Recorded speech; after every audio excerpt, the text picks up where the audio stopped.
Good morning guys! Ayan, tinanghali na nga akong gumising dahil naglaba nga ako kagabi at anong oras na nga po akong natapos maglaba. Dahil guys, nakasanayan ko ngang everyday akong maglalaba pero ilang araw akong hindi nakapaglaba dahil gawa nung nabisi nga ako.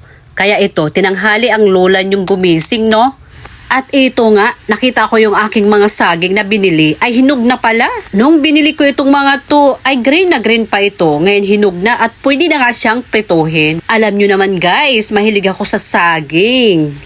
At dahil malalaki nga itong mga saging guys, at ito hinihiwa ko siya ng maliliit para naman mabilis maluto. Para sa akin kasi guys, masarap ang saging, yung pretong saging na ipare sa kape, lalo na pag umaga. At ito na nga guys, at mag-start na nga tayong magpreto ng ating saging, na ating hiniwang saging. Ikaw ba ay mahilig sa saging katulad ko? Kaya mag-subscribe ka na be sa aking channel, okay? Sa aking channel ha, dito.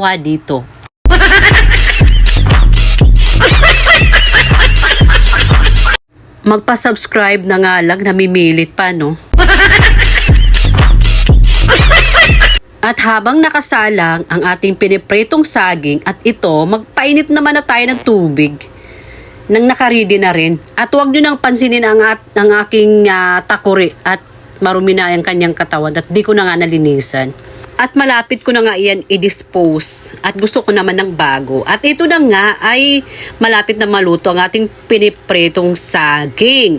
At nag-golden brown na nga siya. So ang paborito ng lahat ay golden brown, lalo na gold. Ayan, at ito na nga guys ay luto na. O kita nyo, medyo may sunog-sunog nga lang. Nasunog pa, no? Lakas kasi ng apoy eh. At ayan ang aking kape. Let's have coffee, guys.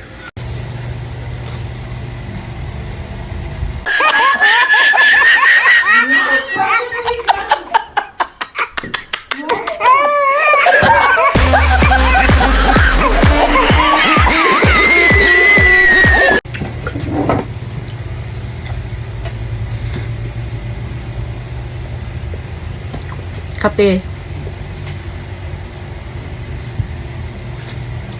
Sarap ng pretong saging.